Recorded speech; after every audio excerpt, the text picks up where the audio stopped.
Korea can't stand on its own. We know that. They can't feed their people on their own. I don't care. Would you share a little bit? I think you may mention it in your book, too. Yeah.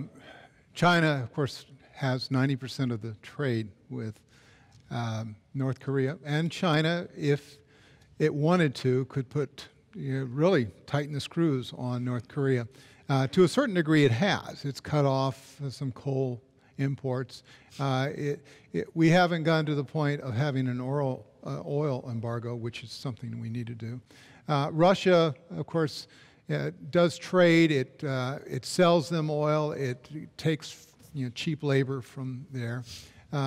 But at the same time, neither one is doing nearly enough to stop the black market. Keep in mind that those intercontinental ballistic missiles, all of a sudden in this past year, they found a way to fix them. Now, what do you think? How did that happen? Yeah. Well, it happened because there's a factory in Ukraine near Kiev that happened to sell some rocket motors to the Russians that ended up in Pyongyang. And those rocket motors made those ICBMs effective. And perhaps, not knowing how many exactly they have, they could, of course, launch a very nasty weapon in our direction. Most of that technology that they have has come through hook or crook, and the Russians and the Chinese know that.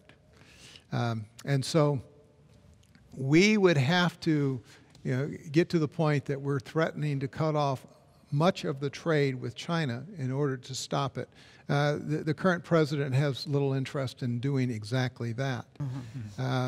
It is, I would say we're getting close, as Secretary Mattis has said, to a true, real threat to the United States. This guy has the means, we do believe. So if we don't take the appropriate action soon, we would like to resolve this diplomatically. We would like sanctions to answer it. And of course, meanwhile, the South Koreans are putting together what they call a decapitation unit, which is an assassination unit. This was in the New York Times. I'm not saying any secrets here. Yeah. They have armed up with Patriots and THAADs. We have increased, we just tested a couple of weeks ago in White Sands the investment we made in the Iron Dome, investment in David Sling, investment in other joint projects with Israel. So, but there's no guarantee whether you have mid-range anti-ballistic missile systems up at Fort Greely, Alaska, or in Vandenberg Air Force Base in California. All of these anti-ballistic missile capability is not going to give us 100% surety that we can stop a missile coming from Pyongyang. And the last one went 473 miles in the air, 2,300 miles out. That means that it could go into orbit and it could come down somewhere in the United States if they're direction telemetry is correct. So it's a very serious threat. Nikki Haley just said,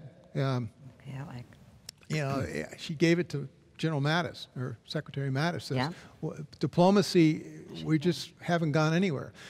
We may come to the point that the only thing we can do is containment and deterrence.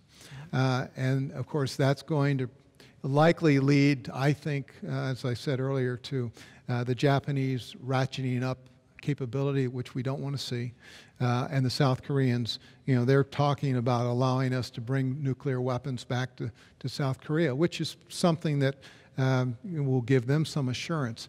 But keep in mind, on the 9th of February of this coming year, what's going to happen in that country?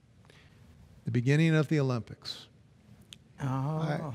I'm not a prophet, but I would guess something's going to happen around the 9th of February of this coming year if we haven't resolved the problem with Kim Jong-un, because they have every incentive to disrupt what's going on down there and continuing the spectacle that they've had. North Korea has long been a very serious threat. I go back to the years when I was in the field and near the demilitarized zone, and Colin Powell called me. He said, "Bob, you need to bring your forces in because saboteurs have just come through and they're in your area." I saw some very terrible things that happened to Americans over there. These people have a reputation, and it's well-deserved, and they are very, very serious, and they'll kill, just like this guy killed his half-brother. And they do that to us, too. So we need to make sure that we act prudently, but at the same time, we defend America. Yes.